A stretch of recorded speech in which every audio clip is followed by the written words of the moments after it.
Al-Fatihah.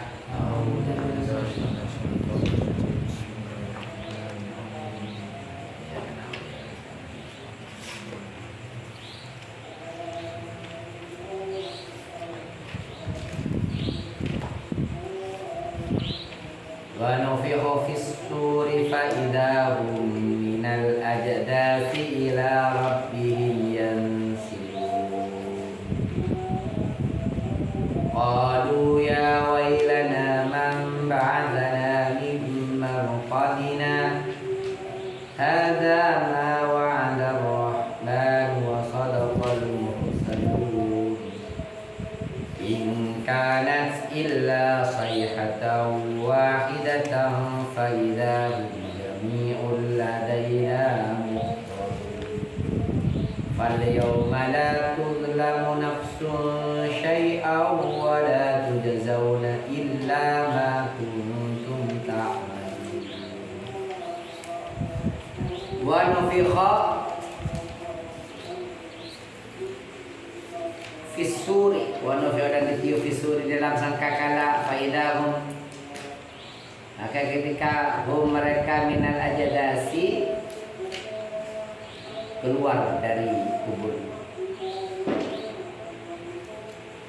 Tiupan itu adalah tiupan yang terakhir, yaitu tiupan kebangkitan. Antara dua tiupan berjarak 40 tahun.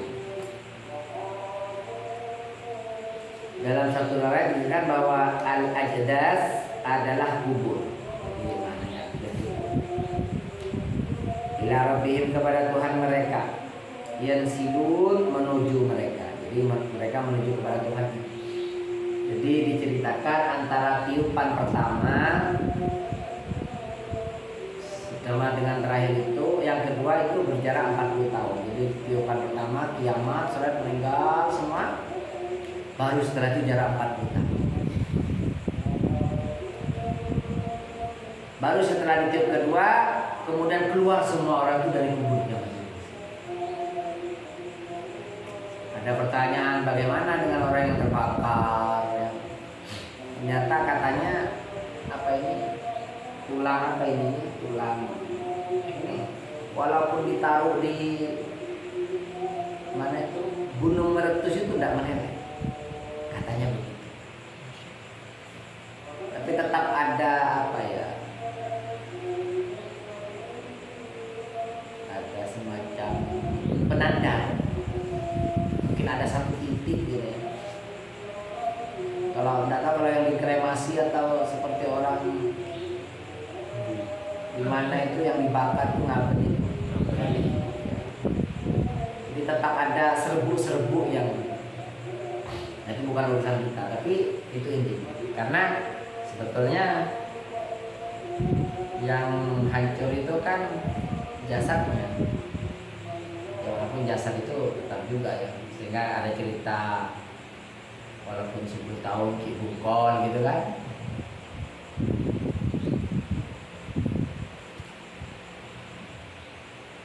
Bahkan ada keterangan orang yang azan itu katanya di masjid, tapi ya itu nanti kalau meninggal mayitnya. Artinya mereka keluar dari kubur dalam keadaan hidup. Dikatakan pada seorang anak bahwa ia adalah keturunan seseorang, maksudnya adalah ia keluar dari tulang sulbinya. Para ahli tafsir berbeda pendapat mengenai jumlah tiupan sangkakala. Ya, pendapat ini ya. Sebagian mereka berpendapat bahwa tiupan itu terjadi 3 kali, yaitu tiupan ketakutan yang mengejutkan, kemudian tiupan yang buat pingsan atau mematikan, dan tiupan kebangkitan. Jadi ada yang mengatakan tiupan Israfil ya, itu 3. 1 mengejutkan, alarm lah, kemudian mematikan, kemudian kebangkitan. Sebagian mereka berpendapat bahwa sangkakala itu ditiup 2 kali. 1 tiupan membuat pingsan dan 1 tiupan untuk kebangkitan. Jadi kalau yang lain hanya ada 2, tiupan mengejutkan, mematikan, kemudian yang kedua menghidupkan. Dari mereka adalah hadis Abi Hurairah Rasulullah SAW bersabda, ma bainan nafkhataini arba'un. Jarak antara dua tiupan itu adalah 40 tahun. Ulama yang menjelaskan hadis ini berkata tidak diketahui apakah 40 hari ataukah 40 tahun. 40 ya.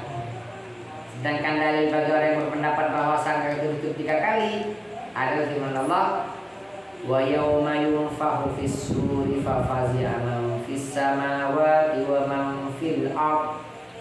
Dan ingatlah ketika ditiup sangkakala maka terkejutlah segala yang di langit dan segala yang di bumi. Jadi yang dalilnya yang mengatakan dua, ma bainan nafhatain, di antara masa, di antara jarak atau di antara dua tiupan itu 40 hari, 40 bulan, 40 tahun. Tapi yang mengatakan ada 3 surat Al-An'am ayat 87. Jadi memang ada tiupan yang membuat kaget. Diperkuat lagi, wa nufihu fis suri fasaiqa man fis samawati wa man fil ardi illa man syaa Allah.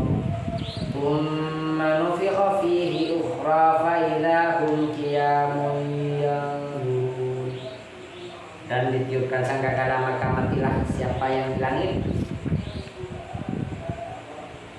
dan yang di bumi, kecuali siapa yang dikehendaki oleh Allah. Kemudian ditiup sangkakala itu sekali lagi, maka tiba-tiba mereka berdiri menunggu putusannya masing-masing. Pendapat yang pertama adalah yang lebih benar, karena tiupan sangkakala yang membuat terkejut dan kematian adalah 1 kali tiupan. Dalil mereka adalah hadis Abu Sa'id Al-Khudri bahwa Rasulullah bersabda, bagaimana aku bisa bersenang-senang sedangkan si pemegang sangkakala telah menaruh sangkakala di mulutnya, mengkonsentrasikan pendengaran dan mengerutkan keningnya menunggu kapan dia diperintahkan untuk meniupnya. Para sahabat berkata, wahai Rasulullah, gambarkanlah kepada kami tentang kondisi pada saat ditiupnya sangkakala itu. Rasulullah bersabda, apabila sangkakala ditiup, maka bumi menjadi goncang ketakutan dan ia menjadi seperti bulu yang berhamburan ditiup angin. Lautan-lautan menjadi meluap menjadi satu samudra yang membentang luas.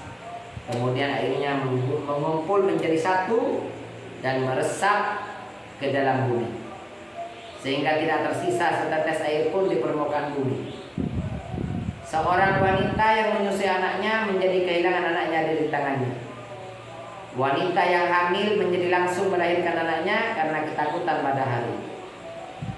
Manusia menjadi laksana orang mabuk karena dahsyatnya peristiwa pada hari itu. Anak-anak kecil langsung menjadi beruban. Seluruh makhluk menjadi binasa kecuali malaikat pembawa arsy, Jibril, Mikail, Israfil dan Israil, karena mereka tidak mati. Kemudian Allah memerintahkan kepada Israfil untuk mencabut ruh malaikat-malaikat itu, maka ia lalu mencabut ruh mereka. Ini yang diceritakan. Ini memang gambaran kiamat itu begitu. Ini pada saat Rasulullah ya, sudah sangat menggemparkan. Dalam sebuah riwayat dijelaskan bahwa setelah datang khitab dari Allah, maka matilah malaikat pembawa arsy dengan izin Allah.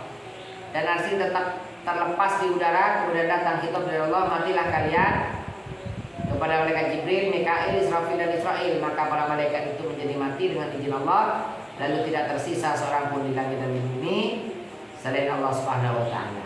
Sebagaimana telah difirmankan Allah, kullu man 'alaiha fan wa yabqa wajhu rabbika dzul jalali wal ikram. Limanil mulkul yawm lillahil wahidil qahhar. Jadi ini cerita, ini di kitab Daqaiqul Akhbar itu dijelaskan dengan sangat detail ya. Jadi setelah mati semua yang ada di bumi ini akan binasa dan tetap kekal ada Tuhan yang punya kebesaran dan kemuliaan. Kemudian Allah berfirman 3 kali, limanil mulkul yawm. Milik siapa kerajaan hari ini? Atau saat ini nih, milik siapa kerajaan? Maka tidak seorang pun yang menjawab. Lalu Allah lillahil wahidil qahhar. Kerajaan itu adalah milik Allah yang Maha Esa dan Maha Perkasa. Kemudian Allah SWT berfirman, aku adalah raja dari para raja. Di manakah orang-orang yang diktator dan orang-orang yang sombong? Di manakah orang-orang yang memakan rizkiku namun menyembah selainku? Pada saat itu dunia tetap dalam keadaan sepi dan kosong selama 40 tahun. Itu yang dikatakan, sehingga antara dua masa itu Allah itu maksudnya 40 tahun. Kemudian apabila Allah SWT berkehendak untuk menghidupkan makhluk, maka ia menciptakan lautan di bawah arsy. Airnya seperti sperma orang laki-laki, namun lautan itu adalah lautan kehidupan. Lautan tersebut membanjiri bumi selama 40 hari. Setelah itu tumbuhlah jasad-jasad orang-orang yang berada di bumi seperti tumbuhnya sayur di musim semi. Ini memang diceritakan lautan sperma. Makanya orang itu kan dari air sperma itu yang digambarkan. Rasulullah bersabda, anggota tubuh seluruh makhluk menjadi hancur lebur kecuali 3 tulang. Ini maksud saya tadi itu. Lalu jasad-jasadnya menjadi tumbuh di atas tulang-tulang tersebut. Kemudian jasad-jasad tersebut berkembang dengan izin Allah. Allah menghidupkan Israfil sebelum ia menghidupkan seluruh makhluk. Lalu ia memerintahkan kepadanya untuk meniup sangkakala sebagai tiupan kebangkitan. Lalu mereka Israfil meniup sangkakala. Pada saat itu Allah SWT berfirman, wahai tulang-tulang yang rapuh dan kulit-kulit yang rusak, bangkitlah untuk dihisab. Maka mereka mengangkat kepala seperti orang yang terbangun dari tidur, lalu mengucapkan ayat seperti ayat tersebut. Dalam sebuah riwayat disebutkan bahwa Allah SWT meletakkan ruh-ruh malaikat di lubang-lubang pertama pada sangkakala.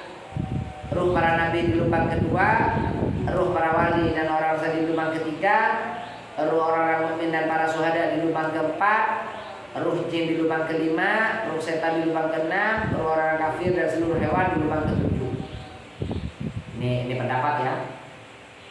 Kemudian Nabi SAW ketika ditanya mengenai sangkakala, beliau menjawab, sangkakala itu seperti tanduk yang panjangnya adalah sepanjang perjalanan 7.000 tahun. 7.000 tahun.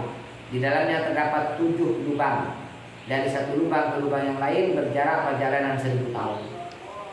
Jadi ada 7 lubang, satu lubangnya 1 tahun berarti 7.000 tahun.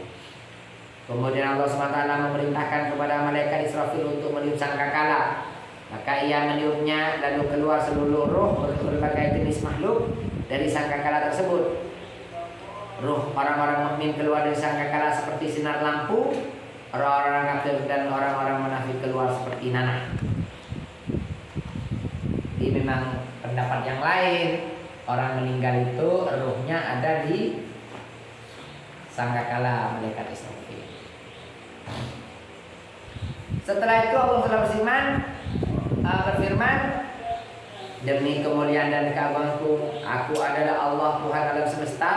Aku pasti memasukkan roh pada acuannya di mana ia berada di dalamnya pada saat hidupnya, sehingga roh itu tidak akan masuk kecuali pada acuannya. Lalu jasad-jasad makhluk keluar dari bumi secara sempurna dan lengkap dalam keadaan terlempar dan hidup dengan izin Allah. Ketika makhluk-makhluk itu keluar dari bumi, Allah mengirimkan api dari penjuru-penjuru bumi dari arah timur sampai barat yang digiring oleh para malaikat. Api tersebut mengumpulkan makhluk-makhluk kepada mahsyar untuk dihadapkan kepada Allah Subhanahu wa taala. Ini cerita kiamat ya, jadi dipahami tadi setelah sangkakala ditiup, mati semua orang hingga malaikat Jibril, Israfil, Asrafil dan Mikail ya, 4 malaikat itu menurut dapat langsung diperintahkan mati dan meninggal. Kemudian Israfil suruh hidup oleh Allah. Kemudian ditiup lagi sangkakala yang isi roh. Kemudian roh ini masuk ke orang-orang. Kalau mukmin seperti sinar, kalau orang kafir seperti nanah. Baru setelah bersatu ruh dan badan orang, kemudian hidup lagi seperti sekarang ini. Kemudian api keluar dari mana-mana dan dikirim. Wakilah ini katanya di padang Arafah. Padang mahsyar itu nanti ada padang Arafah. Padang Arafah itu tempat bertemunya Adam dan Hawa. Itu namanya ada gunung di mana Jabal Rahmah. Peristiwa itu adalah arti dari firman Allah sebagai berikut. Fa'idha hum minal ajdasi ila rabbihim yansilun. Jadi ayatnya pendek tapi maksudnya panjang seperti itu. Paham ya? Jadi fa'idha hum minal ajdasi ila rabbihim yansilun, maka ketika dia dari kuburnya kepada Tuhannya menuju kepada Tuhannya. Karena apa? Memang dipaksa dengan api. Borok tengok semua. Sehingga orang takut lari ke padang mahsyar. Wakilah mahsyar itu ada di padang Arafah. Qalu ya wailana man ba'atsana min marqadina. Qalu berkata mereka, ya wailana, aduh celakalah kami. Man siapa ba'atsana yang telah membangkitkan mana kepada kami min marqadina dari tempat tidur kami. Ini perkataan orang-orang kafir. Aduh celakanya, siapa yang membangunkan saya ini dari tempat tidur saya, dari kuburan ini? Ubay bin Ka'ab, Ibnu Abbas dan Qatadah berpendapat bahwa mereka hanya mengucapkan kalimat itu ketika Allah SWT mengangkat siksaan dari orang-orang yang seharusnya disiksa di antara dua tiupan. Lalu mereka tidur di dalam kubur mereka. Ketika mereka dibangkitkan setelah tiupan sangkakala yang terakhir dan menyaksikan hari kiamat, maka mereka berdoa dengan kata-kata wail, celaka. Orang-orang yang ahli mengartikan berpendapat sesungguhnya orang kafir ketika melihat berbagai macam sisa di dalam neraka jahanam, maka mereka berkaum seperti dalam ayat tersebut. Jadi ya ini komentar orang-orang yang celaka ya. Mudah-mudahan kita tidak seperti itu.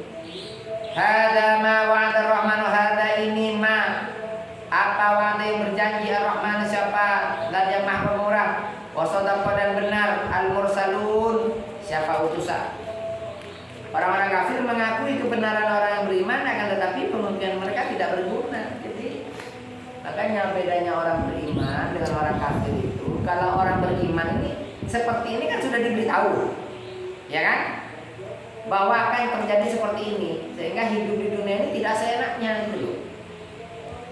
Ada pertanggungjawaban setiap rupiah yang kita hasilkan, setiap suapan yang kita makan, setiap helai kain yang kita pakai, setiap langkah yang kita lakukan, itu ada pertanggungjawaban semua. Makanya mumpung masih hidup, kita selalu ingat kepada Allah dan meminta ampun kepada Allah Subhanahu wa taala. Paham ya? Karena seperti ini kan sudah, sehingga nanti besok Anda tidak boleh protes. Sudah tahu kan?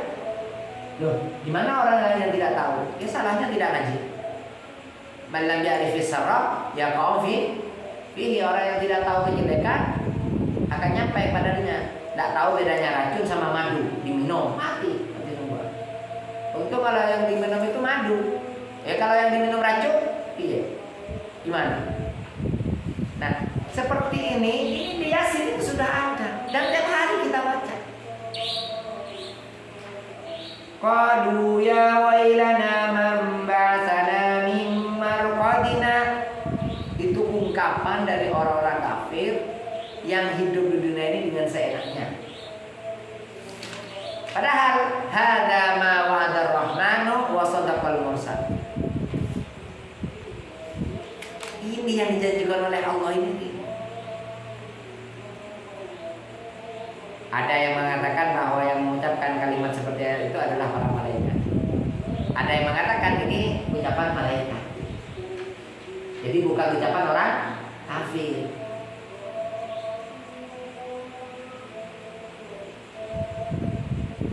Ya, tapi maksudnya hada ini ya.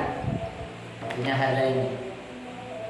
Jadi ketika orang kafir bertanya, siapa yang membangunkan saya dari tempat tidur? Dia jawab ini yang ini. Jadi kalau jadi ada dua, hada mawad rahman itu kalau ungkapan orang kafir itu sebagai persaksian bahwa benar apa yang diucapkan oleh Allah dan Rasulnya.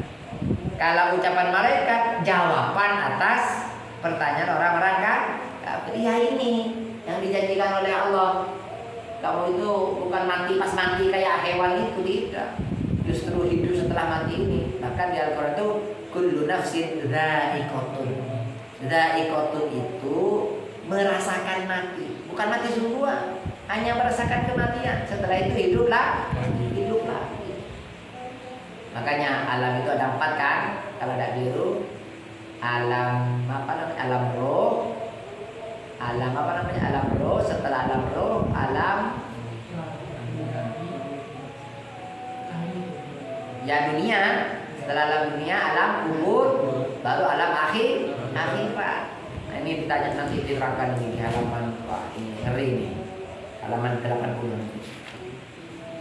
Ingkanat illa sayhatan wa illa faidahum jami'ul ladaina muhdarun. Ingkanat illa sayhatan, tidak ada teriakan tersebut illa sayhatan wahidah, melainkan satu teriakan faidahum, maka ketika itu mereka jami'ul ladaina muhdarun, semua dikumpulkan pada kami. Artinya tidaklah mereka keluar dari alam kubur melainkan hanya dengan satu teriakan malaikat Israfil. Sedunia ini dari Nabi Adam sampai yang terakhir nanti. Karena makhluk mati dengan suatu teriakan dan keluar dari kubur pun hanya dengan satu teriakan saja. Mereka semua dikumpulkan di sisi kami untuk dihisab. Kalau dipertanyakan mengapa Allah SWT berfirman jami'ul ladaina muhdarun, sedangkan orang-orang kafir tidak memiliki kedekatan di sisi Allah, maka jawabannya adalah yang dimaksud dengan kedekatan dalam berita ini adalah kedekatan hisab dan siksa, tidak kedekatan yang bersifat kemuliaan dan ihsan. Artinya dihilangkan penutup antara Allah dan hamba-hambanya. Dia bertanya kepada hamba-hambanya dengan keagungan dan kebesarannya mengenai apa yang mereka perbuat di dunia, baik yang berupa kebaikan maupun kejelekan. فَالْيَوْمَ لَا تُظْلَمُ نَفْسٌ شَيْئًا وَلَا تُجْزَوْنَ إِلَّا مَا كُنْتُمْ تَعْمَلُونَ. فَالْيَوْمَ, maka pada hari itu, la tuzlamu, tidak dizalimi nafsun siapa seseorang syai'an sedikit pun, wala tujzauna, dan tidak dibalas illa seperti apa, illa ma, kecuali apa kuntum yang ada mereka ta'malun, mengerjakan mereka. Nah, illa ma kuntum, seperti apa kuntum yang ada kalian ta'malun, mengerjakan kalian. Jadi pada hari kiamat tidak ada orang yang dizalimi. Semua akan mendapatkan apa yang telah mereka lakukan. Karena Allah telah menciptakan manusia dan melengkapinya dengan akal dan pemahaman. Allah telah menjelaskan kepada mereka mengenai jalan kebaikan dan kejelekan, dan telah menjelaskan mengenai balasan amal perbuatan yang baik dan buruk. Sungguh Allah tidak berbuat zalim sedikit pun kepada manusia. Jadi kita yang paham hari ini ya hati-hati. Jangan seenaknya hidup di dunia ini, ada pertanggungjawabannya. Dan kalau kita sadar bahwa kita ini banyak salahnya, banyak dosanya, ya tidak berhenti, tidak hentinya kita meminta sallallahu alaihi wasallam. Jadi kalau Nabi itu dikatakan minimal 70 itu sekelas Nabi. Makanya sholat baca, ya kalau dia masyaallah. Kenapa? Allah berfirman, "Faman ya'mal mithqala dzarratin khairan yarah, wa man ya'mal mithqala dzarratin syarran yarah." Faman ya'mal, maka barang siapa yang melakukan orang mithqala dzarratin, kepada kebaikan miskal dzarratin, kepada semiskal dzarrah, seberat dzarrah, khairan, kepada kebaikan yarah, maka akan melihat yahu kepada kebaikan itu.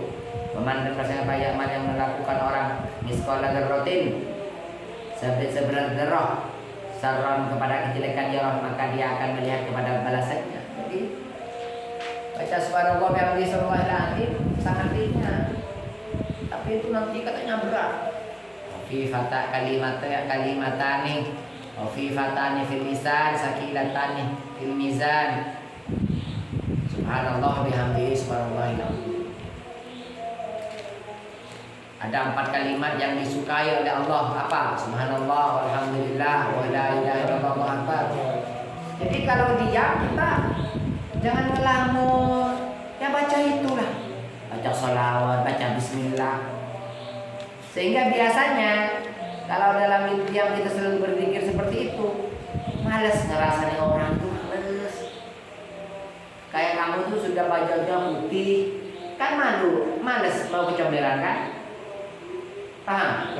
Tapi kalau kita bajunya kotor, kecomberan seneng. Paham ya? Ya begitu. Jadi mulut itu makanya disiwakin sambil memohon kepada Allah agar kita ini selalu berpikir warisan dan al-yaum menurut istilah ahli perbintangan adalah masa yang memanjang antara terbitnya separuh bentuk matahari sampai tenggelamnya, sehari maksudnya. Abu Hamid Al-Asfahani berkata dalam kitab Al-Wujuh wan Nadhair bahwa al-yaum yang disebutkan dalam Quran ada 4 macam. Jadi kata al-yaum penafsiran paling aneh ya sehari. Tapi menurut Al-Asfahani ada 4 makna. Yang pertama, al-yaum itu bermakna salah satu daripada hari-hari dalam setahun, yang pada hari tersebut Allah menciptakan langit dan bumi sebagaimana firman Allah, "Khalaqas samawati wal arda fi sittati ayyam." Menciptakan Allah kepada langit dan bumi di selama 6 hari. Yang kedua bermakna salah satu daripada hari-hari akhirat sebagaimana firman Allah, "Fi yaumin kana miqdaruhu 50 alf sanah." Fi yaumin dalam satu hari kana miqdaruhu yang ukurannya 50 alf sanah selama 50 tahun. Yang keenam, yang ketiga berarti hari kiamat sebagaimana firman Allah, "Al-yauma nakhtimu ala afwahihim." Pada hari ini nakhtimu menutup kami Allah atas mulut-mulut mereka. Yang keempat, al-yaum itu artinya waktu, berarti waktu. Sebagaimana firman Allah, "Wa atu haqqahu yauma hasadi," dan memberikan mereka hakku kepada hak-haknya yauma hasadi pada saat memanen. Jadi ini zakat maksudnya. Disebutkan di dalam kitab dalam tafsir Khulafatut Tafsir bahwa al-yaum bermakna waktu, baik di siang maupun malam hari. Yang dimaksud al-yaum adalah waktu dan bukan hari itu sendiri. Karena pada masa cahaya matahari menjadi hilang. Jadi karena di mahsyar hari itu menjadi hilang, maka al-yaum itu tidak layak ditafsiri waktu hari, tetapi ditafsiri sebagai waktu. Maksudnya apa? Idza syamsu kuwirat, ketika matahari sudah digulung, matahari itu digulung. Diriwayatkan bahwa seorang laki-laki bertanya kepada Bahlul, "Dari mana engkau datang, hai Bahlul?" Dia menjawab, "Dari neraka Jahannam." Seorang laki-laki tersebut berkata, "Apa yang menyebabkan engkau pergi ke sana?" Dia menjawab, "Sebab api, namun aku tidak menjumpainya di sana." Laki-laki itu bertanya, "Apa arti perkataan ini?" Dia menjawab, "Karena orang yang masuk neraka semuanya masuk bersama api. Karena di dunia ini yang melakukan perbuatan penduduk neraka, maka ia masuk neraka bersama perbuatan tersebut." Sebagaimana dikatakan oleh seorang penyair, "Akhadtu naran biyadi wada'tuha fi kabidi. Ila man ashku ya sayyidi, akhrajtu qalbi biyadi." Aku mengambil api dengan tanganku, aku meletakkannya di dalam hatiku. Kepada siapa aku harus mengadu, wahai Tuanku? Aku telah membakar hatiku dengan tangan. Jadi orang masuk ke neraka itu masuk dengan perbuatannya ya, sehingga mereka menyatu. Penjelasan ini adalah arti firman Allah, "Wala tujzauna illa ma kuntum ta'malun," dan kamu tidak akan dibalas kecuali dengan apa yang telah kamu kerjakan. Kita kembali kepada pokok pembahasan bahwa ketika manusia bangkit dari kubur, mereka berdiam selama 1000 tahun dalam keadaan tanpa alas kaki dan telanjang, serta dalam keadaan lapar dan dahaga. Bagi orang yang mati di atas keimanan, masa 1000 tahun itu tidak terjadi pada dirinya, kecuali hanya masa sesaat saja. Oleh karena itu Aisyah bertanya kepada Rasulullah, "Apakah orang perempuan dikumpulkan bersama laki-laki dalam keadaan tanpa alas kaki dan telanjang?" Rasulullah bersabda, "Iya." Aisyah berkata, "Alangkah kelihatan kejelekannya." Kemudian Aisyah menangis terseduh-seduh, lalu Rasulullah bersabda, "Janganlah engkau menangis, hai Aisyah. Apakah engkau belum mendengar firman Allah yang berbunyi, likulli imri'in minhum yawma idzin sya'nun yughnih." bagi setiap orang minhum dari mereka yaumaidin pada hari itu sya'nun pekerjaan unik yang cukup menyibukkan pekerjaan kepada mereka. Seseorang tidak mampu melihat orang yang berada di sampingnya karena kedahsyatan peristiwa pada hari. Kemudian semua makhluk digiring ke padang mahsyar. Orang-orang yang melakukan amal saleh selama di dunia, maka amal saleh itu menjadi kendaraan baginya. Jadi makanya terutama yang ngasih kurban, katanya begitu kan. Jadi makanya orang yang meninggal di Mekah Madinah itu mendapatkan prioritas, terutama yang di Madinah ya. Jadi kalau kita renungi terus ini, maka orang itu step by step akan menjadi baik. Nggak usah mengingat kiamat, mengingat kematian saja orang itu. Katanya Al-Ghazali itu kan ada dua peringatan ya, satu peringatan yang diam, dua peringatan yang aktif, namanya Al-Quran. Nah ini Al-Quran. Kemudian peringatan yang diam itu kematian. Sehebat apapun pasti mati. Nah apabila apalagi kematian itu kita pahami dengan kiamat gitu, karena memang kematian itu adalah kiamat kan.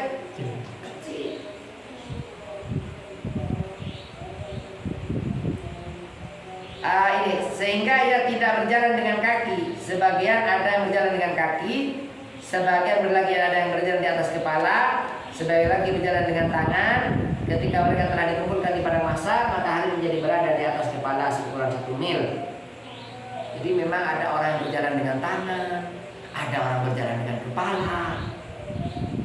Itu macam-macam.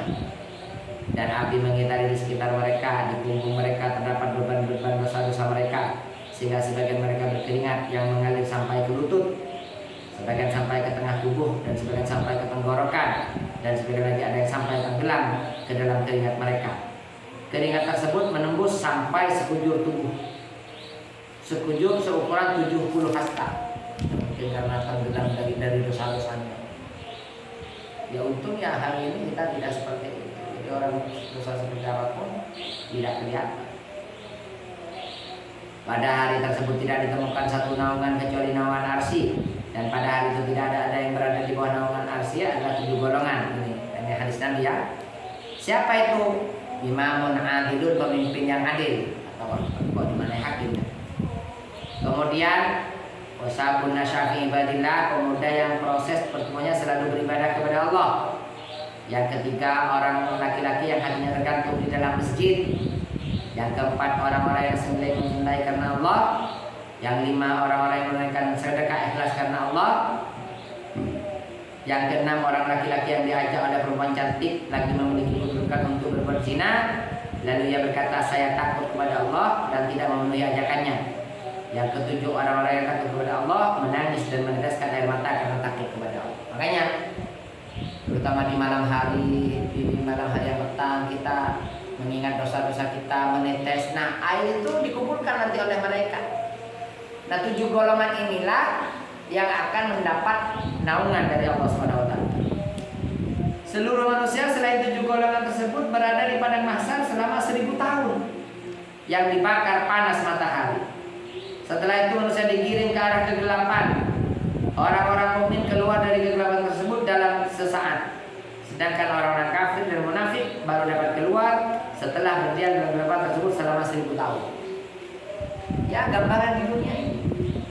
Jadi orang yang mendapatkan cahaya ya. Itu jadi kalau orang beriman hanya sesaat dalam kegelapan itu langsung bisa keluar. Kemudian manusia digiring untuk dihisab. Di dalam hisab perhitungan amal tersebut terdapat 10 tempat pemberhentian. Jadi di dalam hisab itu ada 10 pos. Dan dalam setiap pemberhentian mereka berdiam selama 1000 tahun dan ditanya mengenai apa yang pernah mereka kerjakan. Makanya kita selalu berdoa kepada Allah untuk memudahkan hisab-hisab itu. Bahkan masuk surga tanpa hisab. Ada 10 pemberhentian.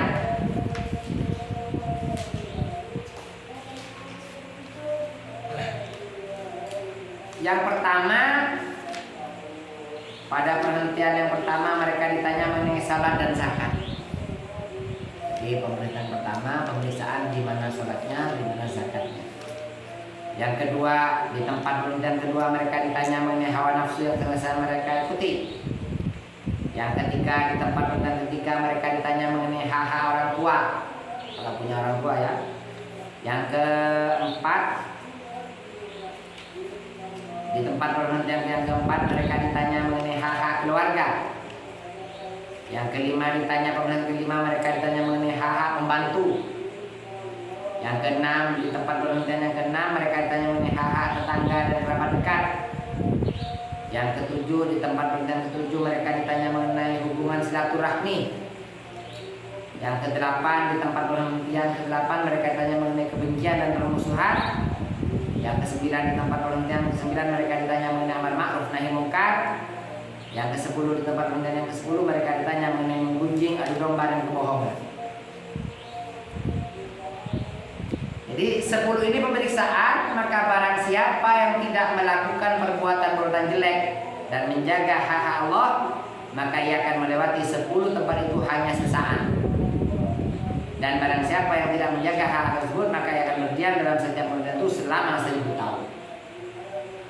Setelah itu, manusia digiring ke suatu tempat di mana buku-buku catatan amal mereka dibagikan, dan mereka berada di tempat itu selama 1000 tahun. Buku sebagian mereka ada yang diberikan dalam keadaan putih dan mereka menerimanya dengan tangan kanan. Dan sebagian buku mereka diberikan dalam keadaan hitam dan mereka menerimanya dengan tangan kiri. Dan sebagian lagi diberikan dari punggung mereka, orang kafir ya. Kemudian dalam kitab Allah, Iqra kitabak kafa bi nafsikal yawma 'alaika hasiba. Bacalah kitabmu, cukupkanlah dirimu sendiri pada waktu ini sebagai penghisap terhadapmu. Sudah sampai TV apa-apa. Di dalam buku-buku tersebut mereka mempunyai apa, menjumpai apa yang telah mereka lakukan di dunia, baik yang berupa kebaikan maupun keburukan. Kemudian mereka berkata, aduhai alangkah celakanya, mengapa kita ini tidak meninggalkan amalan kecil atau amalan besar, mereka dia pasti mencatat semua. Kemudian manusia digiring ke mizan timbangan yang letaknya di arsy.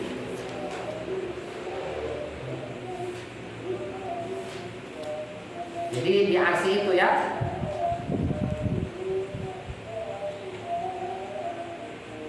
tepat pada sisi kanan ars, malaikat Ridwan berdiri menjaga surga bersama para malaikat dengan persiapan pakaian dan buruk. Sedangkan pada sisi kiri mizan, malaikat Zabaniyah berdiri beserta perangkat yang telah disiapkan berupa rantai dan belenggu, malaikat Malik ya. Setiap manusia membawa dosa-dosanya dan kebaikan-kebaikan mereka, lalu berhenti di samping mizan. Kemudian seorang pemanggil berteriak, wahai manusia, lihatlah mizan, pada hari ini akan ditimbang perbuatan fulan bin fulan. Mereka berhenti di mizan selama 1000 tahun.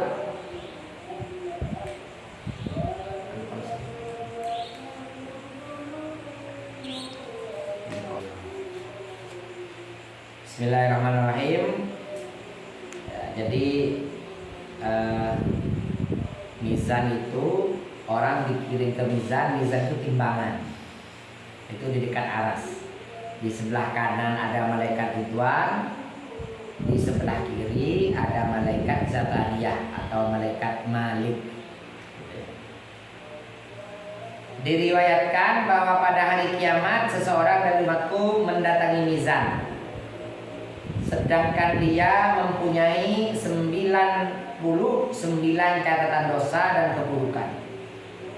Satu catatan panjangnya sejauh satu catatan panjangnya sejauh mata memandang, saking banyaknya. Kemudian Allah berfirman, wahai hambaku, apakah engkau mengingkari apa yang ada dalam catatan ini? Atau mungkin para pencatat melakukan kesalahan? Hamba tersebut menjawab, tidak wahai Tuhanku, semua yang ada dalam catatan ini telah aku kerjakan di dunia, maka tidak ada ruang bagiku untuk mengingkarinya.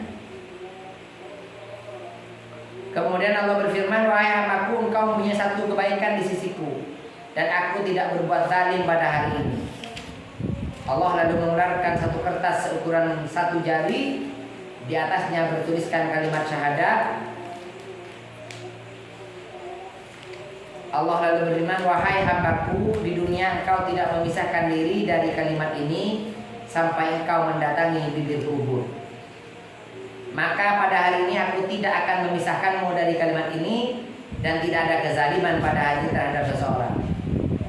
Lalu catatan tersebut diletakkan pada satu sisi dan kertas tersebut diletakkan pada sisi yang lain. Maka kertas tersebut lebih berat daripada yang ada dalam catatan itu, karena asma Allah dan nama kekasihnya yang paling tinggi, dan tidak sesuatu yang lebih agung dari dua nama tersebut.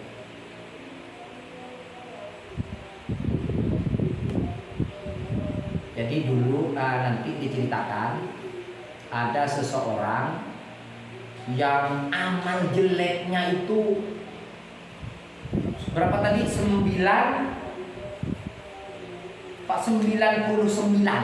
banyak sekali. Dan catatan jeleknya sepanjang mata memandang. Wahai fulan, fulan itu sebutan bagi apa? Apakah engkau mengingkari yang dicatat malaikat ini? Kata Allah, tidak Tuhanku, benar ini sudah. Tapi kamu masih punya satu kebaikan, yaitu apa? Kalimat syahadat, asyhadu an la ilaha illallah wa asyhadu anna muhammadar rasulullah. Dan itu kamu baca sampai ke liang kubur yang mendekati kematian. Ternyata yang sejari ini diletakkan di timbangan itu. Jadi ini timbangan, misalkan ini yang 99 catatan yang panjangnya mata memandang itu. Kemudian satu kebaikan ini, la ilaha illallah muhammadur rasulullah. Ternyata setelah ditimbangkan kalah sama la ilaha illallah. Makanya jangan main-main dengan kalimat la ilaha illallah muhammadur rasulullah.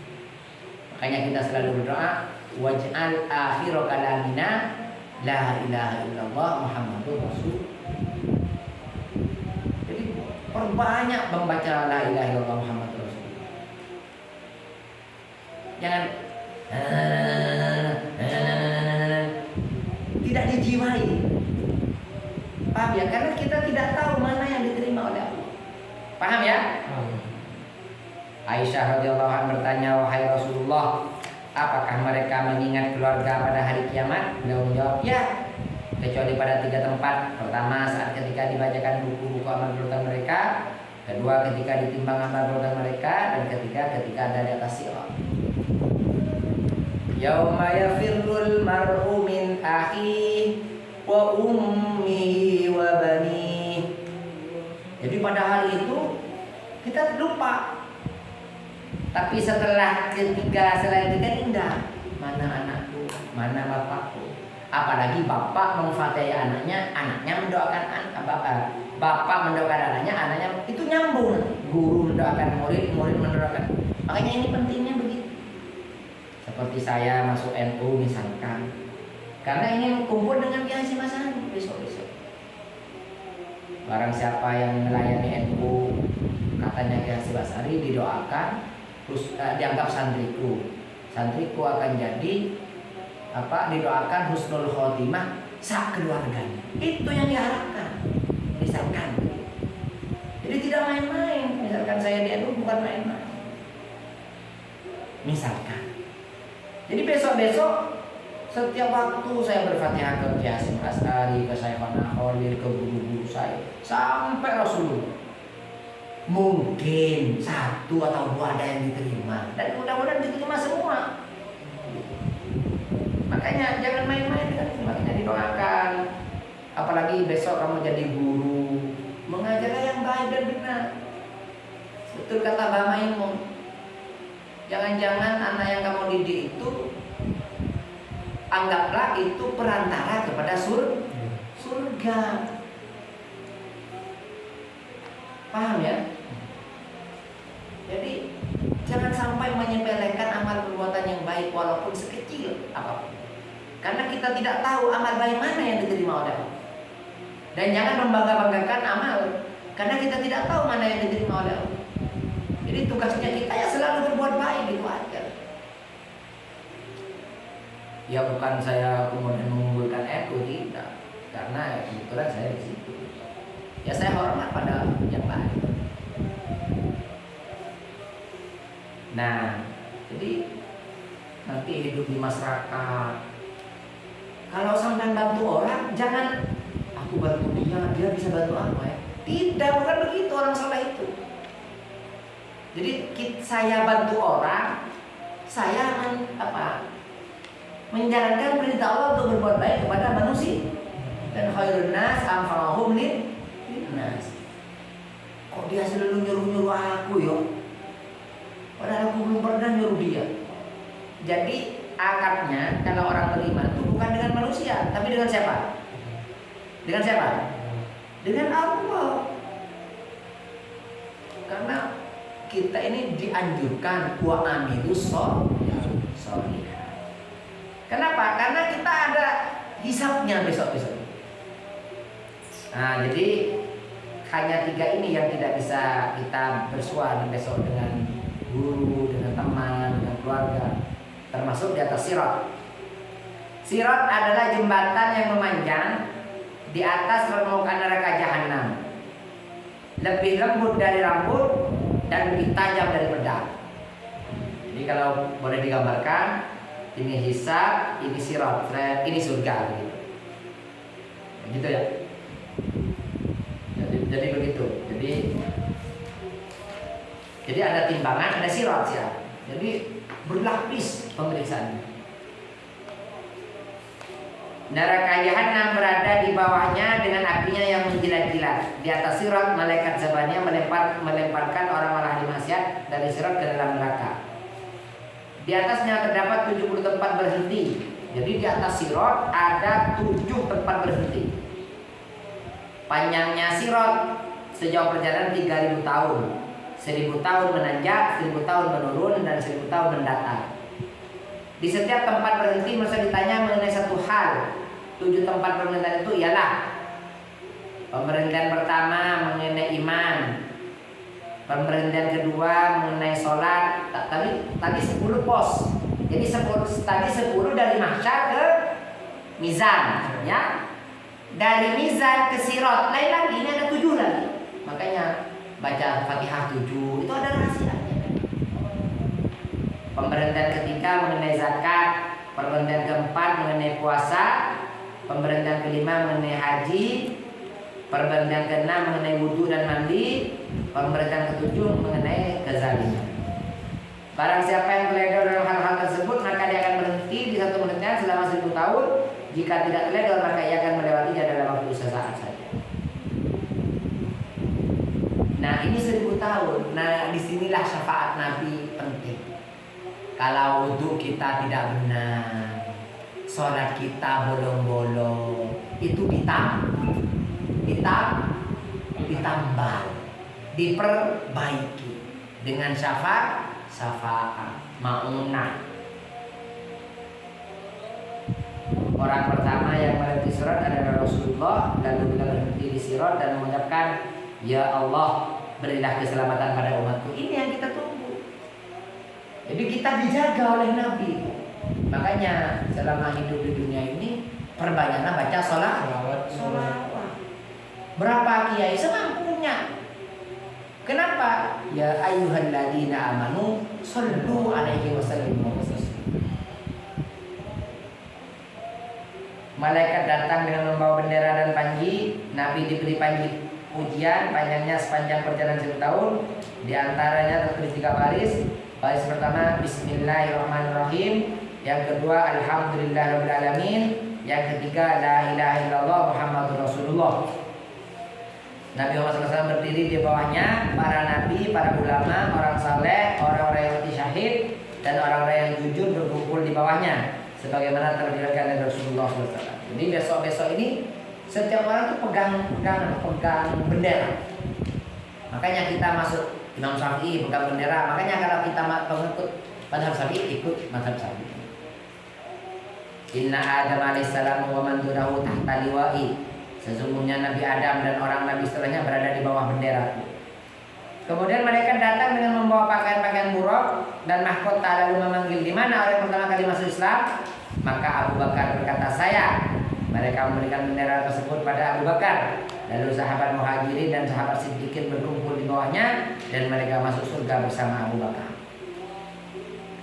Lalu para malaikat datang membawa satu bendera dan memanggil, di mana orang-orang yang menolong agama Islam? Lalu Umar menjawab, saya. Kemudian para malaikat itu memberikan bendera padanya. Orang-orang yang adil dan melakukan amal ma'ruf nahi munkar berada di bawah bendera ini dan masuk ke surga bersama dipimpin Umar. Ya, ada Abu Bakar, ada Umar. Kemudian para malaikat datang dengan membawa sebuah bendera dan memanggil, di mana orang-orang yang menginfakkan hartanya di jalan Allah? Maka Utsman menjawab, saya. Para malaikat lalu memberikan bendera itu padanya dan seluruh orang yang menginfakkan hartanya di jalan Allah berkumpul di bawah bendera itu, kemudian masuk surga bersama-sama. Jadi tadi siapa yang memegang bendera? Abu Bakar yang masuk Islam pertama. Kemudian Umar yang menolong Islam. Kemudian yang menginfakkan Sayyidina Utsman. Kemudian malaikat datang membawa bendera sambil memanggil-manggil, di mana para wali Allah? Maka Ali bin Abi Thalib menjawab,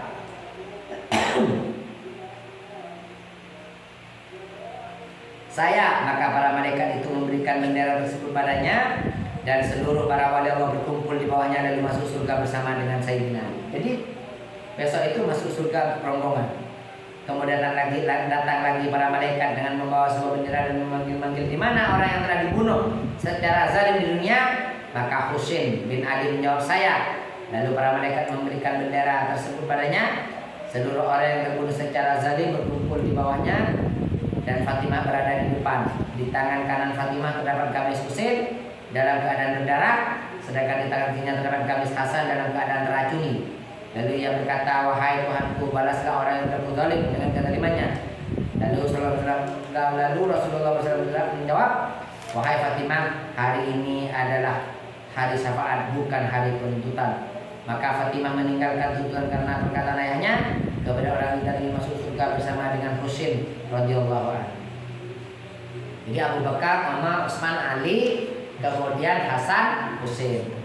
Karena memang ini yang oleh Allah yang dijadikan, kata Nabi, penghulu pemuda ahli surga ya Hasan Husain ini. Kemudian para malaikat datang membawa sebuah bendera dan memanggil, di mana orang yang bertobat dengan tobat nasuha, tobat secara sungguh-sungguh dan tetap berada dalam tobatnya. Maka Wahsy pembunuh Hamzah menjawab, saya. Lalu para malaikat memberikan bendera itu padanya. Semua orang yang bertobat berkumpul di bawahnya, mereka pun masuk surga bersamanya. Kemudian datanglah para malaikat dan begitu membawa sebuah bendera sambil memanggil-manggil, di mana orang banyak berzikir kepada Allah. Lalu datang malaikat lagi sambil memanggil, di manakah orang-orang yang takut kepada Allah, dengan cara para malaikat memanggil-manggil untuk menyerahkan bendera, sehingga bendera itu sebanyak 320 bendera. Karena agama itu mempunyai 320 hukum syariat sebagaimana dibentuk Allah. Jadi besok itu masuk surganya itu bareng-bareng sesuai dengan bendera. Makanya semua amal baik kita lakukan. Nah, amal baik yang kita terima itulah bendera itu yang kita berjuang, berinfak, berzikir, mencari ilmu, menyebarkan ilmu, membuat pondok pesantren, menyumbang pondok pesantren, madrasah dan sebagainya. Karena memang masuk surga itu besok berbondong-bondong, berkelompok-kelompok. Wasiqal ladzina taqaw rabbahum ilal jannati zumara. Dan orang-orang yang bertakwa kepada Allah ke dalam surga berombong-rombong, digiring. Wasiqal ladzina, dan digiring alladzina orang banyak ittaqaw yang takwa alladzina rabbahum kepada Tuhannya ilal jannati kepada surga zumara berombong-rombong. Kemudian mereka memanggil, di mana Fir'aun. Nah, ini tadi yang masuk surga ada 320 berapa? 320 bendera. Ini diterangkan kalau di dalam kitab Dafa'ul Ahbar. Ini yang surga tadi. Nah, sekarang yang neraka. Kemudian malaikat memanggil, di mana Fir'aun? Lalu malaikat itu mendatanginya dan mereka memakaikan mahkota dari api di kepalanya. Dan orang-orang yang berbuat zalim lagi sombong berkumpul di sisi Fir'aun, sedangkan Fir'aun berada di depan neraka, digiring ke dalam neraka jahanam. Setelah itu malaikat memanggil, di mana Qabil bin Adam? Lalu malaikat itu mendatanginya dan memakaikan rantai dari neraka di lehernya dan belenggu dari neraka di kakinya. Lalu berkumpullah orang-orang yang dengki dan membunuh secara zalim. Mereka semua dikirim ke dalam neraka dan Qabil berada di depan. Ada Fir'aun, ada Qabil. Kemudian malaikat berteriak, di mana Ka'ab bin Ashraf, pimpinan Yahudi. Lalu malaikat itu mendatanginya dan memakaikan belenggu dari neraka di tangannya, dan berkumpullah di sisinya orang-orang yang menutupi kebenaran, digiring bersama-sama ke dalam neraka, dan Ka'ab berada di depan mereka. Kemudian malaikat juga memanggil di mana Ka'ab Abu Jahal bin Hisham. Lalu malaikat itu mendatanginya dan berkumpul orang-orang yang tidak beriman kepada para rasul dan yang tidak membenarkan mereka di sisinya untuk bersama-sama digiring ke dalam neraka di bawah pimpinan Abu Jahal bin Hisham. Kemudian malaikat memanggil lagi, di manakah Al-Walid bin Al-Mughirah? Lalu malaikat mendatanginya, maka berkumpullah orang yang menghina orang-orang fakir. Mereka digiring bersama-sama ke dalam neraka dan Al-Walid berada di depan sebagai pimpinan. Kemudian malaikat juga memanggil, di manakah Imra'atul Qais? Dengan wajah yang sangat keras malaikat itu mendatanginya lalu berkumpul di sini para penyair yang menghina Islam. Mereka digiring bersama-sama menuju ke dalam neraka Jahanam dipimpin oleh Qais. Sesuai dengan firman Allah, yauma nad'u kullu unasin bi imamihim. Pada hari memanggil kami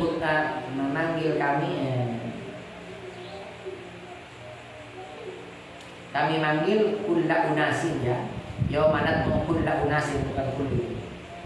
Yauma nad'u kulla unasin bi imamihim. Pada hari memanggil kami kulla unasin kepada setiap manusia imamim bersama imam mereka. Jadi makanya ketika baca Fatihah kita harus khusyuk, ya. Ihdinas siratal mustaqim siratal ladzina an'amta 'alaihim. Ini para Abu Bakar, Umar, Utsman, Ali, Hasan, Husain. Siratal ladzina an'amta 'alaihim ghairil maghdubi 'alaihim waladdallin, bukan yang bukan yang dibentuin apa, yang tidak disukai dan orang yang sesat, Fir'aun, Abu Jahal dan sebagainya. Penduduk ahli surga mendatangi tempat yang sangat luas. Mereka menyaksikan di dalamnya terdapat pepohonan yang beraneka warna dengan buah yang bermacam-macam pula. Mereka menikmati mata air yang sejuk mengalir di antara pohon-pohon itu. Bunga-bunga mekar berwarna-warni sehingga nuansa pemandangan begitu indah dan menawar, memantul dari bayang-bayang sungai yang berair jernih. Lalu mereka turun bernaung di bawah pohonan, menikmati dan meminum mata air yang dingin tersebut. Sungguh merupakan kebahagiaan yang tak terlukiskan dengan kata-kata. Tak ada goresan di wajah mereka.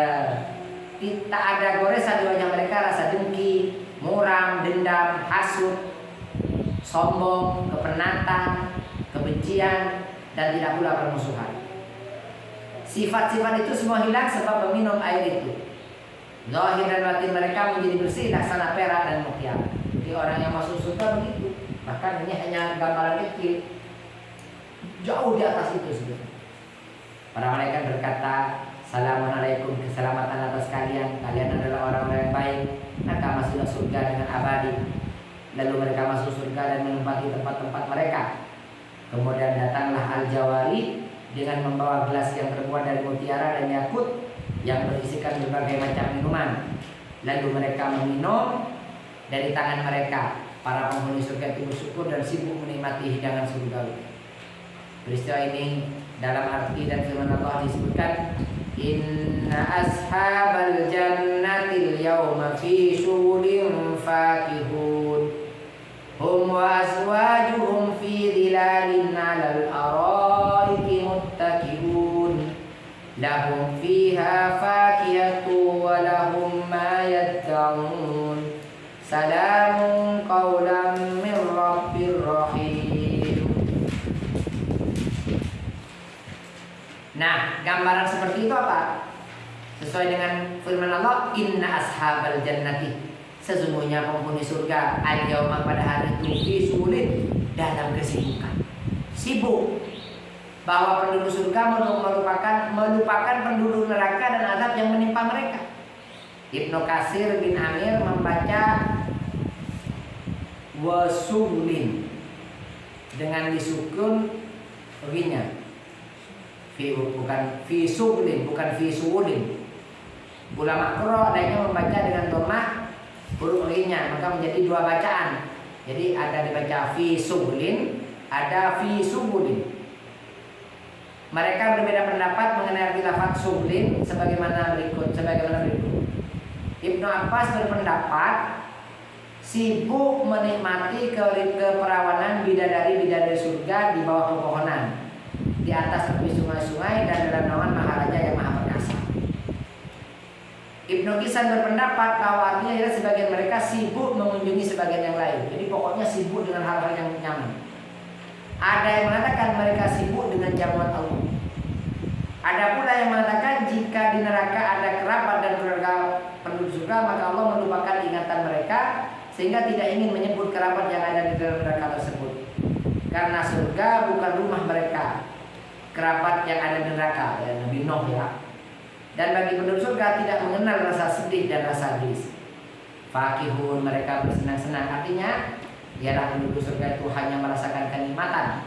Ada yang mengatakan artinya adalah bergembira. Ad-Dahhak berpendapat bahwa artinya ialah mereka terheran-heran dengan apa yang ada di surga.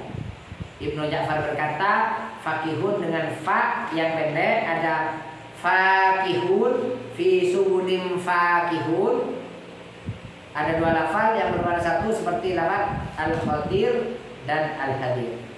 Hum wa aswajuhum, hum mereka wa aswajuhum dan istri-istri mereka fi dilalin dalam tempat yang teduh. Artinya ialah penduduk surga dan istri-istri mereka berada di bawah naungan surga.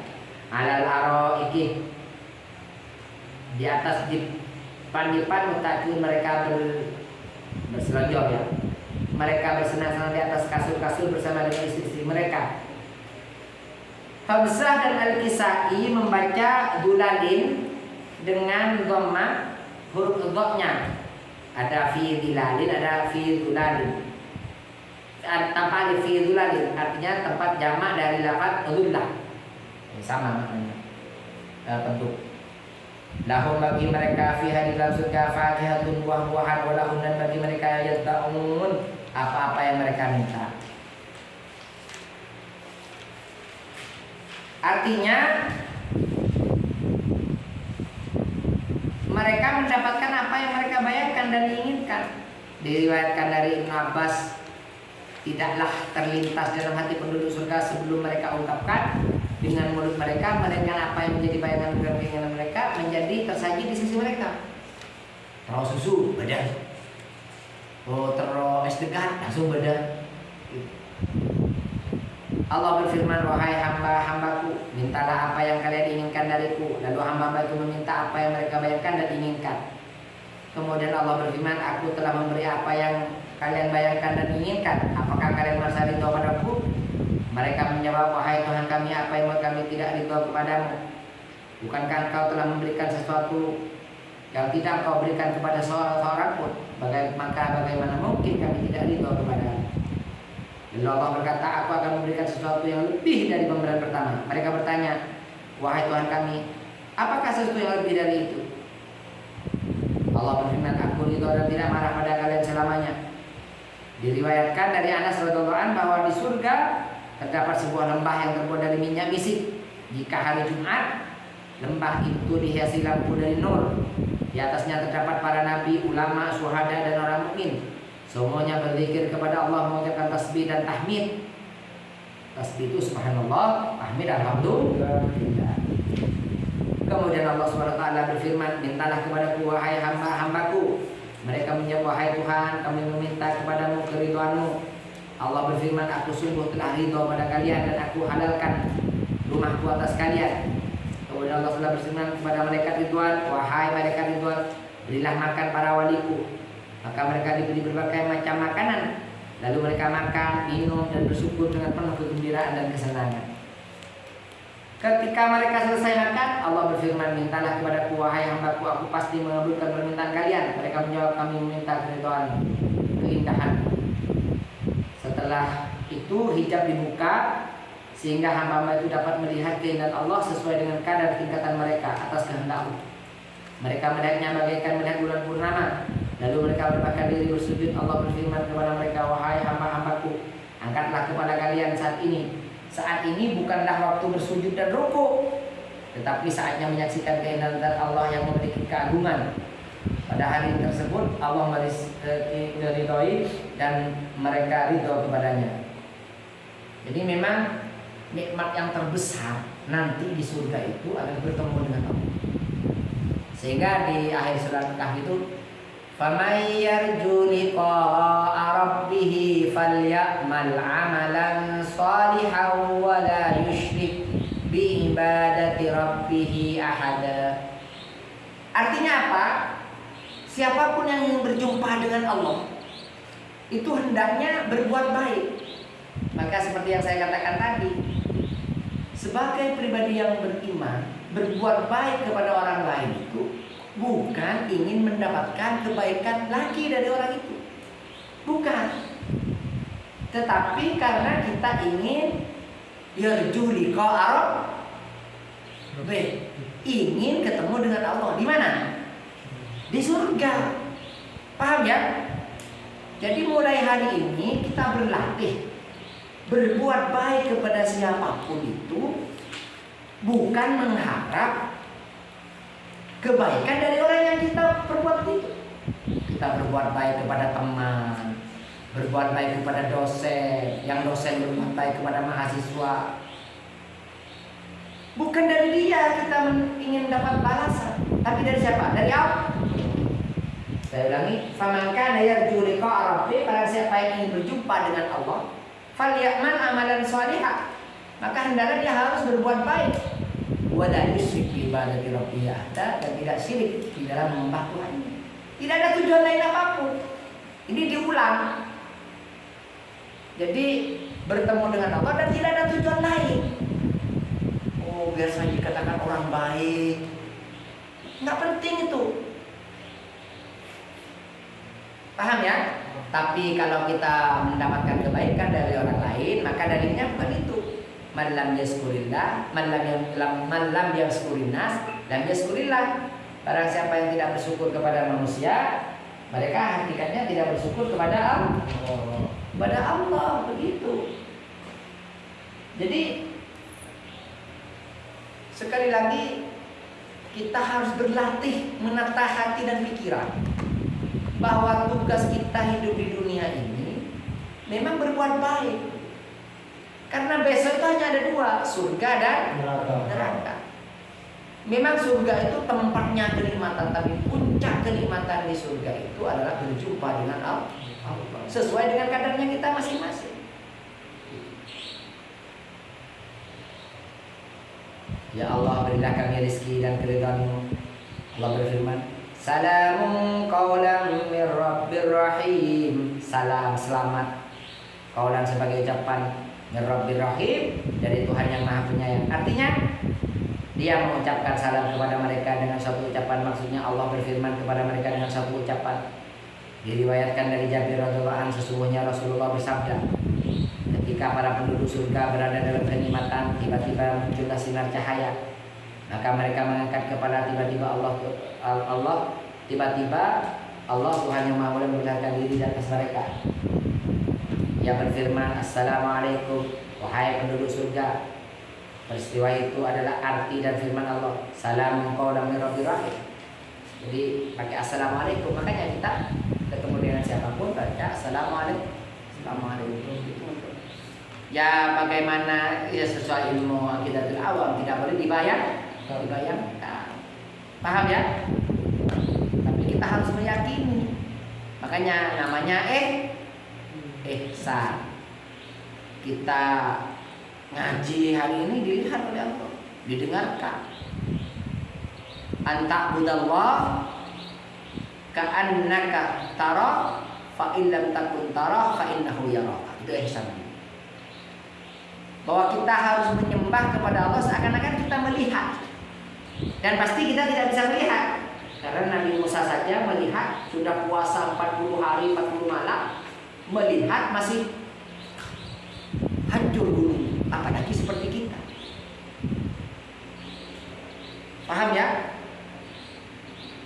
Tapi pastikan, yakinkan bahwa Allah melihat. Itu namanya ihsan. Ya harus berlatih untuk sampai ke maqam. Saya saja harus berlatih lah. karena itu rezeki dari Allah Subhanahu wa taala. Maka Allah melihat mereka dan mereka melihat secara langsung kepadanya. Mereka bagaikan terpaku, tak sedikit pun bergeming dan memalingkan kepala ke arah kenikmatan yang tersaji di sisi mereka di saat melihat Allah. Ini maksudnya tadi.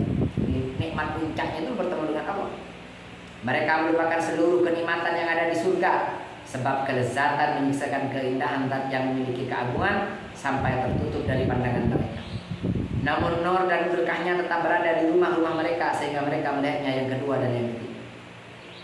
Ada yang mengatakan bahwa yang menyampaikan salam dari Tuhan pada mereka adalah malaikat. Ini pendapat pertama dari Allah langsung, yang kedua melalui malaikat. Muqatil berkata, para malaikat masuk pada penduduk surga dari setiap pintu. Mereka mengucapkan salam atas kalian, wahai penduduk surga. Sebuah salam dari Tuhan kalian yang masuk. Salamun qaulan min rabbir rahim. Yang pertama, pendapat yang pertama adalah langsung dari Allah. Yang kedua melalui perantara malaikat. Makanya teksnya salamun, ucapan salam, qaulan min rabbir rahim, ucapan dari Tuhan, min rabbir rahim, dari Tuhan yang Maha Kuasa. Diriwayatkan dari Ibnu Abbas radhiyallahu anhu berkata, pada pintu terendah dari penduduk surga terdapat 70 penerima tamu. Jika malaikat mengunjungi penduduk surga, maka penerima tamu berkata, pergilah, sekarang bukan waktu berkunjung, karena orang-orang mukmin sedang duduk-duduk dan bersenang-senang bersama bidadari. Maka mereka itu pergi. Setelah itu kembali lagi pada orang-orang mukmin dengan membawa salam dari Allah dan menyampaikan kepada mereka serta memberikan hadiah dari Allah. Para malaikat itu berkata, sesungguhnya Allah ridho pada kalian. Peristiwa ini merupakan arti dari firman Allah, salamun qaulan min rabbir rahim. Kemudian seorang pemanggil berteriak, wahai penduduk surga, sungguh kalian telah menjadi sehat dan tidak akan sakit selamanya. Kalian selalu dalam keadaan muda dan tidak akan mendapatkan kematian. Setelah hari ini tidak ada kesedihan, kebingungan, dan tidak pula penyakit. Dalam setiap saat kalian senantiasa dalam kebaikan dan keberkahan, makan dan minum, namun tidak kencing dan tidak pula berak, tidak memiliki lendir, ludah dan ingus, tidak berkutu dan tidak juga kotoran. Nafas-nafas kalian adalah tasbih, keringat kalian adalah rembesan aroma misik dan ambar. Jadi ambar itu minyak yang bagus sekali. Pada tubuh mereka tidak terdapat rambut dan bulu kecuali alis, lubuk mata dan jalinan rambut. Tinggi mereka seperti tingginya Nabi Adam, yaitu 60 hasta. Usia mereka seperti usia Nabi Nuh, yaitu 30 tahun. Ketampanan mereka seperti ketampanan Nabi Yusuf. Suara mereka seperti suara Nabi Daud. Budi pekerti mereka seperti budi pekerti Rasulullah SAW. Luar biasa. Nah, inilah sebetulnya yang diharapkan kita bersama. Sehingga menjalani hidup ini yang sunnah dan abdi hauna, santai saja di dunia, tidak terlalu ngoyo. Diriwayatkan Abu Sa'id Al-Khudri, ia berkata, Rasulullah bersabda, ruangan penduduk surga yang paling rendah adalah 72 kubah dari mutiara. Ini yang paling rendah ini. Pokoknya kita masuk aja ke surga. Di setiap kubah terdapat satu kursi yang terbuat dari yakut merah. Di dalam setiap kursi terdapat 70 kasur dari sutra yang tebal dan yang tipis. Di sisi tempat tidur terdapat bantal-bantal dari kain tenun yang indah. Dan di atas setiap kasur terdapat bidadari-bidadari. Di atas bidadari terdapat 70 pakaian. Pakaian-pakaian itu tembus pandang sehingga keindahan tubuh bidadari itu terlihat dengan jelas. Begitu menawan dan menggairahkan. Makanya orang yang mampu menahan hawa nafsunya di surga, di dunia ini, nanti di surga diberi balasan seperti itu. Sebaliknya orang yang menghamburkan nafsunya di dunia, ya masuk neraka. Kalau tidak diampuni oleh Allah. Andaikan seorang bidadari tersebut diperlihatkan ke dunia, maka hilanglah cahaya matahari dan bulan karena cahaya keindahannya. Andaikan menetes ke laut dan satu tetes air dari mulutnya, maka air laut menjadi tawar karena kemanisan air. Gambarannya. Dalam riwayat lain dinyatakan setiap mukmin mempunyai perkemahan dari mutiara yang luasnya 70 mil. Di sisinya terdapat 4 kursi dan di atas kursi terdapat bidadari-bidadari dan setiap bidadari tidak dapat dilihat kecuali oleh pemiliknya. Di surga terdapat 4 sungai, yaitu sungai madu, sungai susu, sungai khamar dan sungai air. Sebagian ulama berpendapat bahwa di surga terdapat satu sungai, akan tetapi di dalamnya terdapat 100 rasa. Ada yang mengatakan ada 4 sungai, ada yang mengatakan 1 sungai, tapi ada di dalamnya 100 rasa. Seluruh mata air dan sungai-sungai yang mengalir di antara pohon-pohon, kebun-kebun dan istana-istana adalah anak sungai dari 4 sungai tersebut. Apabila orang mukmin masuk surga, maka pertama kali yang dia minum adalah dari sungai susu, karena susu adalah permulaan makanan di dunia.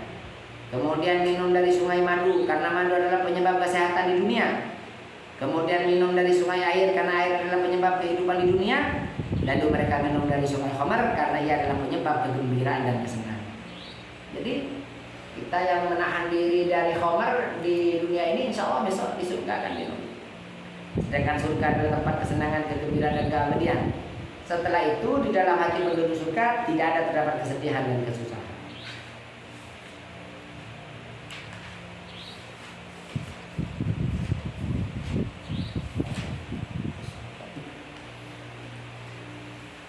Jadi itulah sekilas tentang salam mengqala min Rasulullah.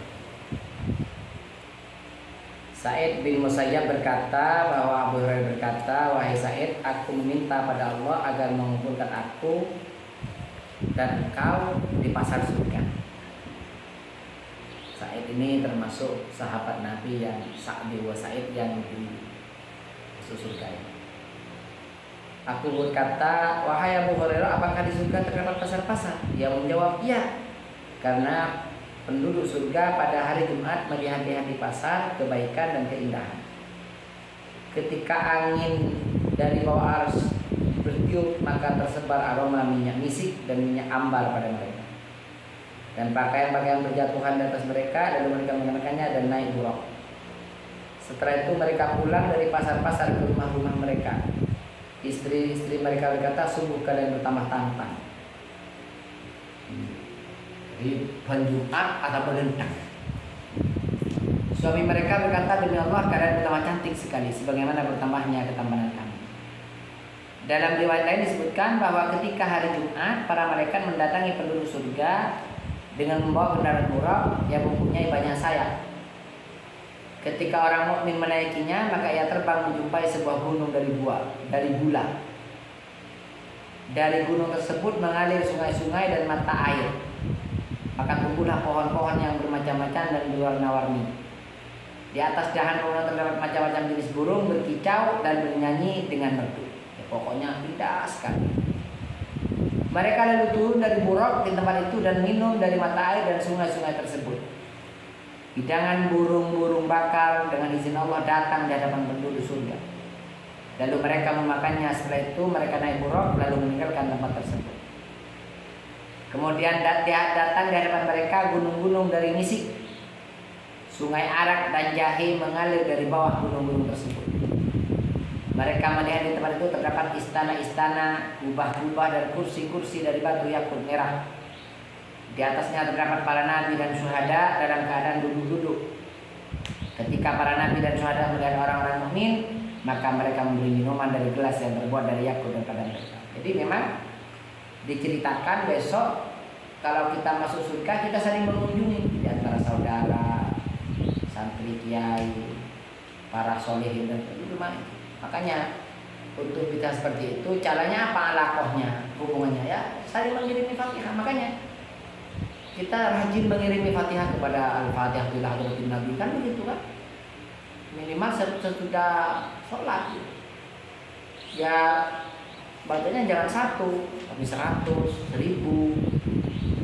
Baca la ilaha illallah Muhammadur Rasulullah jangan 100, 100, 1000, 10.000, yang banyak. Karena kita tidak tahu bacaan mana yang mau diterima oleh Allah. Selain itu angin bertiup dari bawah gunung-gunung tersebut pada orang-orang mukmin. Cahaya menyelimuti mereka bergantian bagai kilat yang menyambar-jambar. Di tengah keberlapan cahaya-cahaya tersebut terdapat gelas-gelas yang penuh dengan minuman yang menyucikan. Tidak diketahui siapa yang memberikan gelas-gelas itu di tangan-tangan mereka orang mukmin. Kemudian datang panggilan, wahai orang-orang yang bertakwa di dunia, kalian dulu terhalang untuk merasakan kelezatan dan kenikmatan duniawi. Sekarang berbukalah dengan minuman yang menyucikan dan makanlah dari kelezatan nikmat-nikmat surga. Makanya hal-hal yang diharamkan oleh Allah pada di dunia ini ya kita larang besok nanti di surga. Maka orang-orang mukmin menjawab, wahai Tuhan kami, di dunia Engkau berjanji akan memberikan zat-Mu pada kami dan tidak ada pengingkaran dalam janji-Mu. Ini kan. Ketika mereka mau mengucapkan itu, tiba-tiba datang suatu seperti awan, di tengah-tengahnya muncul cahaya-cahaya, kemudian hijab diangkat sehingga nur keindahan Allah menjadi jelas bagaikan bulan di saat purnama. Ketika orang-orang mukmin melihat keindahan Allah dengan tanpa melihat bagaimana bentuk dan segi keindahannya, mereka merendahkan diri dan berhisteris sampai suara mereka terdengar di aras. Mereka menjadi tidak sadar dan hilang pikiran karena keduanya dapat melihat Allah. Lalu mereka minum minuman yang menyucikan, maka otak-otak mereka kembali kepada kepala-kepala mereka. Mereka senantiasa tenggelam dalam rizki dan kenikmatan. Ya sama, versinya sama. Ketika Allah Subhanahu wa taala menyempurnakan aktivitas kiamat yang berupa pertanyaan dan hisab, maka para malaikat menggiring manusia ke tempat akhir jalan. Kemudian datang kitab dari Allah berfirman, "Wamtazul yauma ayyuhal mujrimun." Dan dikatakan pada orang-orang kafir, berpisahlah kamu dari orang-orang mukmin pada hari ini, hai orang-orang yang berbuat jahat. Muqatil berkata, artinya bahwa pada hari ini menyepilah kalian, hai orang-orang jahat, menjadi orang-orang soleh. Abu Ali berkata bahwa artinya adalah berpisahlah. Aswida berkata artinya menyendirilah dari orang-orang mukmin. Jadi besok tidak boleh berbareng orang kafir dengan orang mukmin. Sedangkan At-Tahaq menyatakan bahwa setiap orang kafir mempunyai sebuah rumah di neraka. Dia memasuki rumah tersebut dan menutup pintunya dengan api. Ia berada di dalamnya selama-lamanya. Dia tidak bisa melihat seseorang dan tidak pula dilihat oleh orang lain. Artinya Allah SWT berfirman, wahai orang-orang yang berbuat dosa, kalian dulu di dunia bersama-sama orang saleh. Ya benar, kalau di dunia ini kan sama-sama orang yang jahat. Ya kalau ke mall sama, ke pasar sama, bahkan ke masjid juga kan. Ke masjid ngecok sandal misalnya. Kan begitu. Tapi besok tidak, harus berpisah gitu. Begitu juga di alam kubur dan hari kiamat. Maka sekarang pisahkanlah diri kalian dari orang-orang yang saleh, karena tempat kembali kalian adalah neraka.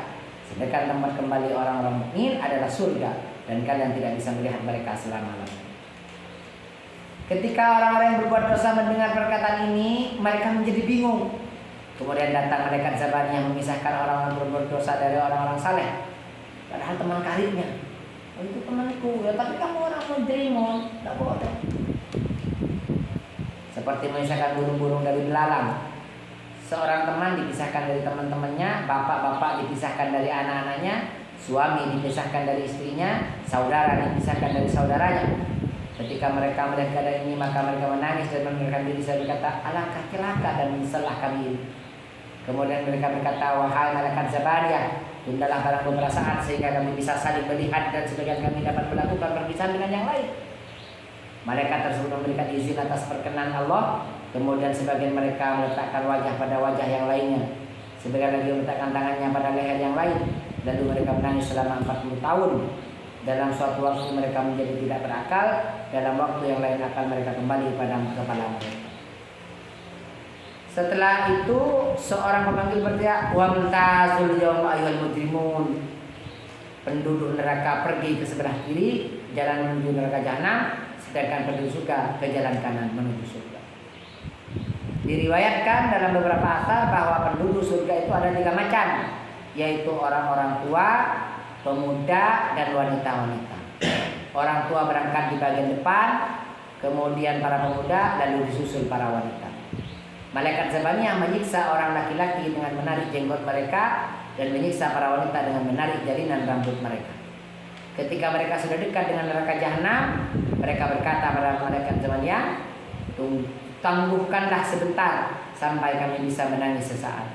Malaikat Zabani mengizinkan, lalu mereka menangis terseduh-seduh sehingga air mata mereka dapat dilewati perahu. Wallahu a'lam bishawab.